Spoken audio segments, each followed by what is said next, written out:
Aquarius, hi. So this is going to be a reading for the month of November 2025. And I'll do the reading for you and then I'll close it off with a oracle card.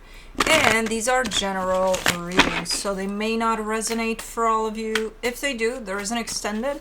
At the end of the video, you can check out the link for that in the description box below if you want. Let's see, Aquarius.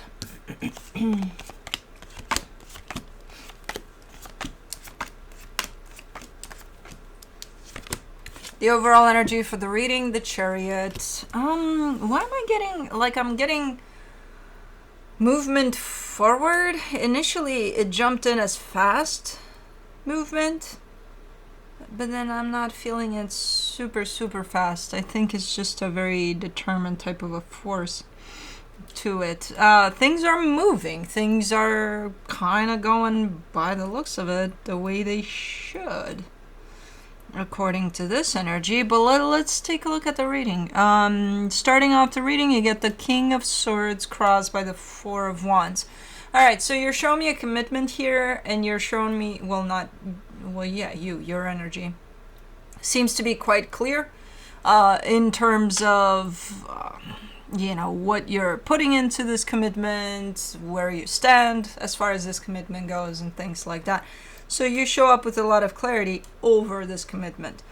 In your focus, the King of Cups, you're really, I think, trying to connect to your heart as much as possible here. And I think you're succeeding. I think you're looking for some sort of truth in your heart about potentially this commitment. I don't know. In the recent past, the Nine of Wands, there's a little bit of rejection to something there. It's not a lot, but it's just enough to potentially put you in this place of let me be honest with myself about something here. In your strength, the Page of Wands. All right, I like the fact that you're open, and you're recognizing that you're open. You don't just get fixated on something and then you're like, that's it, No, you've got a little bit of even a sense of curiosity, a sense of, let me keep an open mind here. Now, in the immediate future, the Eight of Cups. As much as this energy of connecting to your heart is here now, the danger of you disconnecting completely from your heart is definitely shown up there. Okay. Supporting this reading, the Three of Wands. Time. It shows up as only time will tell. The energy that surrounds you, and you may not be aware of it, the Magician. You're manifesting something. Okay, we'll see what that's about. In your hopes and fears, the Seven of Pentacles, you're definitely invested into something and you want to keep on investing into something here by the looks of it. For the potential outcome, the Sun, happiness, the happiest card in the deck there. Okay, good. Let's clarify. Let me do the Chariot.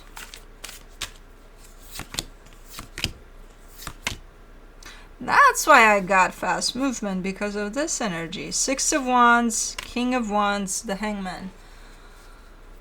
Either something moved or formed really fast, based off of someone who was coming in here, and I think it's you. I think you were coming in here with a lot of passion, a lot of force through that passion, a lot of, man, this feels fucking amazing, that whole shebang of, oof. And now things are kind of looking to be, or you maybe trying to slow down a little bit and just be in the moment a little bit instead of getting driven by that force, by that passion. Because it was, by the looks of it, like fireworks and shit. I don't know what the hell happened here. It felt good. It felt right. Everything felt like, And now, there's definitely a sense of, let me come out of that for a little bit. Let me not get driven by that.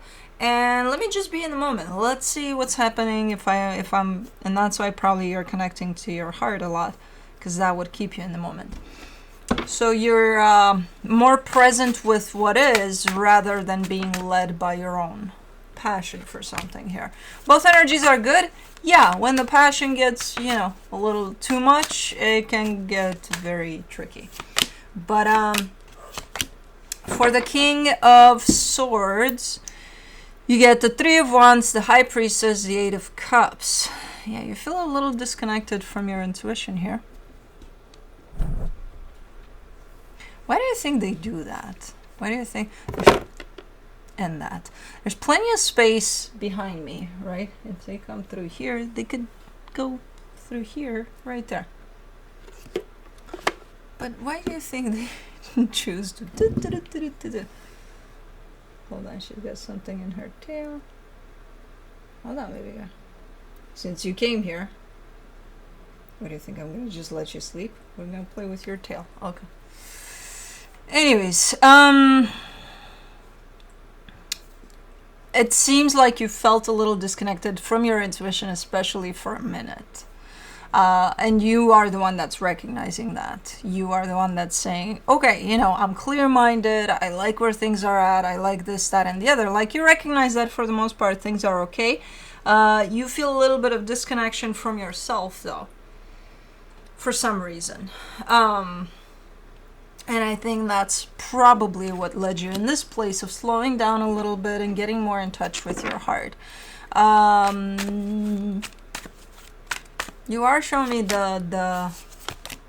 also the impact potentially of this connection, which is a positive one, but at the same time, it's one of those, are you recognizing that you're kind of getting lost into something else here and you're forgetting about yourself a little bit? Maybe. For the Four of Wands, you get the Queen of Wands, the Ten of Pentacles, the Five of Wands. All right.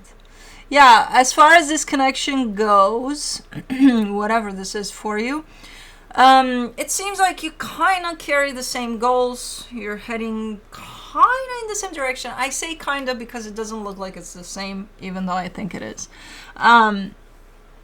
I think you're having a little bit of kind of a bumping heads type of an energy at place because as far as the stability aspect goes, that's where the issue is. So if you envision your future in a purple 3-story house, they're like, no, my house is going to be, you know, white brick and ranch home.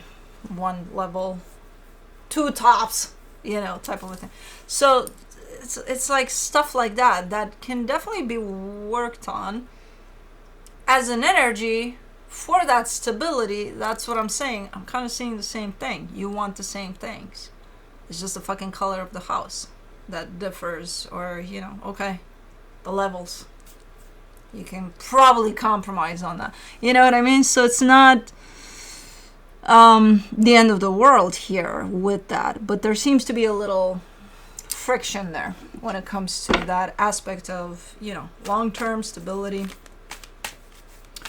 Everything else seems in place. It does start off from that very passionate place, so I'm not surprised that you kind of are in this place of maybe reflection a little bit. For the King of Cups, in your focus, you get the Nine of Pentacles, the Hermit, the Four of Swords. Yeah, it's a little bit of period of time for you that you're taking or want to take, you know, like, okay, I need some time for me. I need, you know, like all of this, good, great, yeah, I'm part of it, yay. But like, I need my own, it's kind of reclaiming that sense of you, that part of you, that sometimes when these things happen like this, when it's great, we kind of lose ourselves in them, and then it's like, hold on, where am I at, you know? And this is your time of where am I at. You're coming back to that a little bit. Again, not to say that from what I'm seeing, it's not looking like, oh my god, it's a shit show here or something. There's definitely something in the air for this one where it's not 100% perfect, but it's mostly just your time for you that wants to be reclaimed. For the Nine of Wands, in the recent past, you get the Lovers, the Justice card, the Nine of Cups.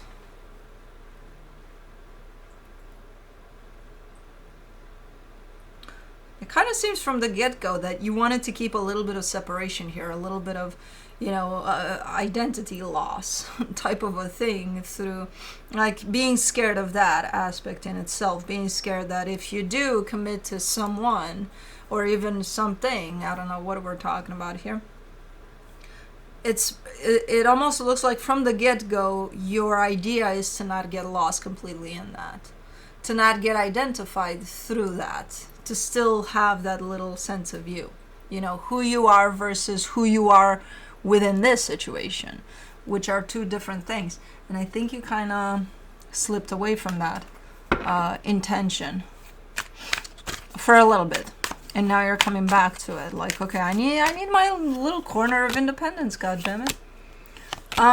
For the Page of Wands, you get the Ace of Pentacles, the Queen of Cups, the World card. Yeah, it's just making little changes. There's little twitches here in the energies, and you're making these changes where you're coming back to yourself, basically. You might have forgotten a little bit about that aspect, and that's exactly what you're doing. And with that, this cycle is getting closed, and you're opening up a new cycle of finding yourself. For the Eight of Cups in the immediate future, you get the Temperance card, the Magician, the Page of Swords. That's the disconnection. You disconnected. So you've been manifesting something for a very long time here, and probably in the pursuit of that manifestation for a while. And it almost feels like you forgot about it. And that's where the disconnection is at. It's like, oh, well, you wanted to do this for you, and then this showed up, which, again, great. But like, what about this that you started right before this happened? Like, where are you at? Because this is as important. This is important for you personally, that you started for yourself. Obviously, you're manifesting it. So just because this shows up, we're forgetting all about that. So with that, do we forget about ourselves? It's kind of one of those. It's a very light energy. It's not brutal. It's not like, oh my God, what are you doing? You're forgetting about you. What the hell is wrong with you? No. It's very subtle. I like the way it comes in. And I like the recognition on your part. So this could be you revisiting the places or the situations or even your manifestations, the things you disconnected from that are still important to you.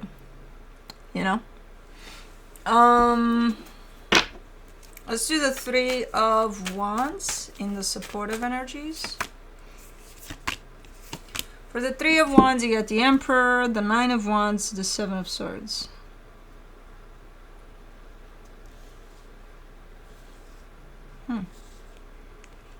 There's something you're avoiding, though. There's one of those things or situations from your past that it seems that you've been avoiding it because it's too tough to deal with, too tough to take on, even though your intention is to take it on. Okay, this one's kind of lurking in the shadow there, where it's not very clear. You're kind of shoving it, somewhere to the side of everything else. It's like that one. Something heavy, something hard, something you can very much take on and deal with, but you keep on avoiding it. You keep on shoving it in the corner there. And you've been doing it for a minute. And this is part of that box of things from the past that may still be important to you and things that haven't been closed off. Let me do the Magician in the hidden energies, the Seven of Cups, the Queen of Swords, the Three of Cups. And there's a little bit of thinking about, okay, so that manifestation, let's say that you've kind of forgot about, but not really because it's still there, but you disconnected from it.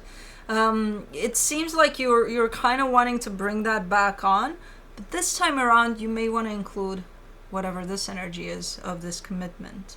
So it might shift, it might change, which is fine if it does. If that's what you decide and if that's what you feel is good for you, then, but you're in the middle of actually, it's like making some changes, making some little There's little nuances to everything, but that one changes into, should I incorporate this connection into this manifestation? Like, do they fit into that? I don't know. You're trying to figure it out. Because you're definitely bringing back the manifestation. But meanwhile, something else showed up for you. So, like, what do you do now? Well, you're kind of going to work around it or with it or include it. I don't know. It's up to you to figure out. And that's the process here of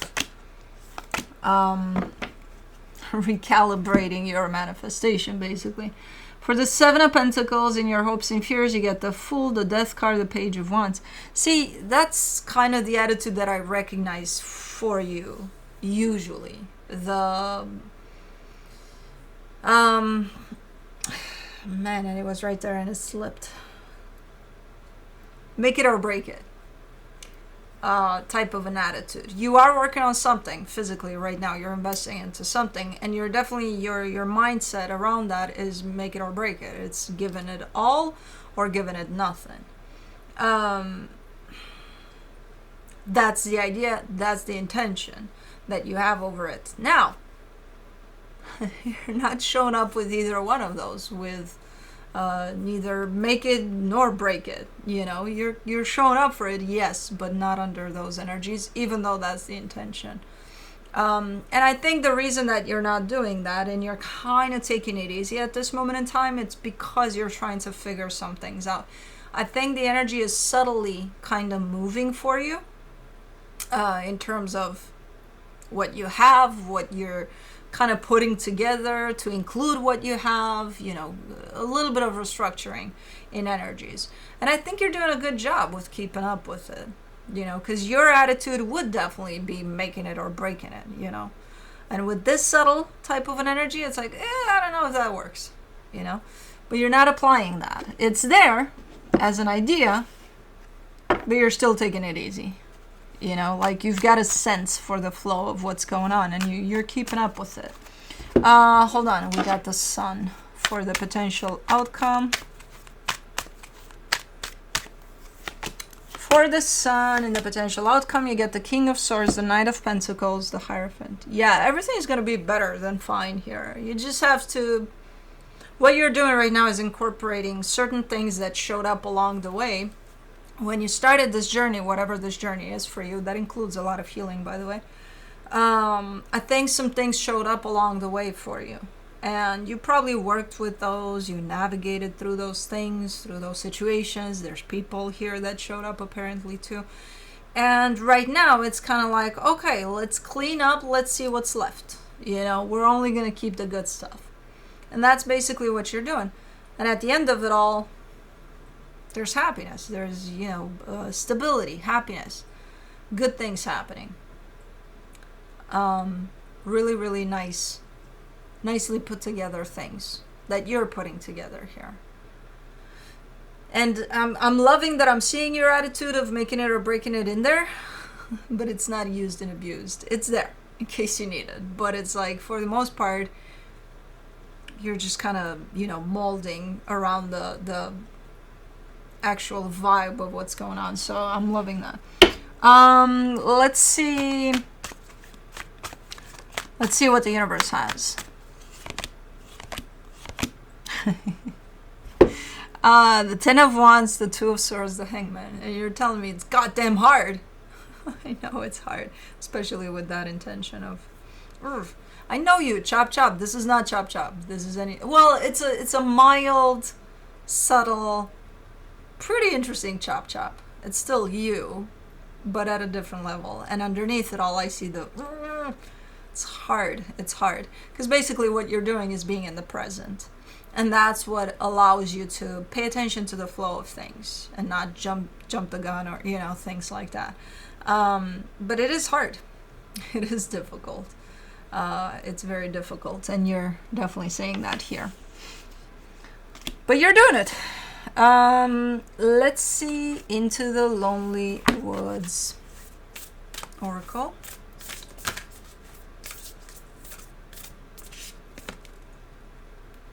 The Littlest Blessing. Let's see, number 18.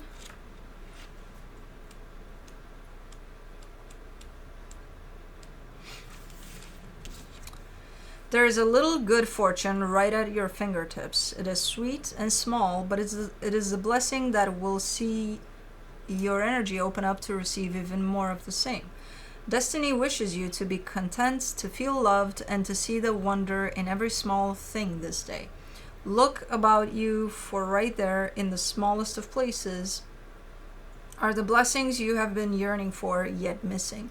Open your new eyes to the world, and what once went unseen and unappreciated can be truly known for the very first time. Look with your eyes of wonder at the little miracles of the world. When you do this, the gates to all good things swing open for you. Cool. But that's what I have for you. Hope this helped, and I'll see you next time. Bye.